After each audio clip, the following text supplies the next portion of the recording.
జై Ganesha. Welcome back to our channel Maruthi creators. నేను మీ సత్య ఉమిటి. శాశ్వతమైన ఆనందం కోసం తేలికైన పనులు మాత్రమే చేస్తూ ఉంటే మన ఆనందం ఆవిరై చివరికి విసుగుపడుతుంది. కానీ సవాళ్లను స్వీకరించి సర్వశక్తుల్ని వినియోగించి సాధించుకున్నప్పుడు మన ఆనందం కూడా పెరుగుతుంది. సాధారణంగా లోకులు ఇంద్రియాలకు బానిసై క్షణిక ఆనందాన్ని పొందుతూ ఉంటారు. అంతకంటే ఉత్తమ ఆనందాలు ఉన్నాయి. వాటిలో కొన్నిటిని తెలుసుకుందామా?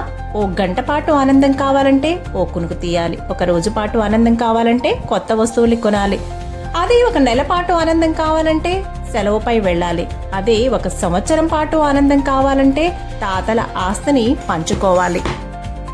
కానీ జీవితం అంతా ఆనందం కావాలంటే ఎవరికైనా సాయం చేయాలి. కానీ శాశ్వతమైన ఆనందం కావాలి అంటే మాత్రం ఆత్మజ్ఞానాన్ని పొందాలి. ప్రతి వ్యక్తి 3 గదులున్న ఇల్లు లాంటివాడు.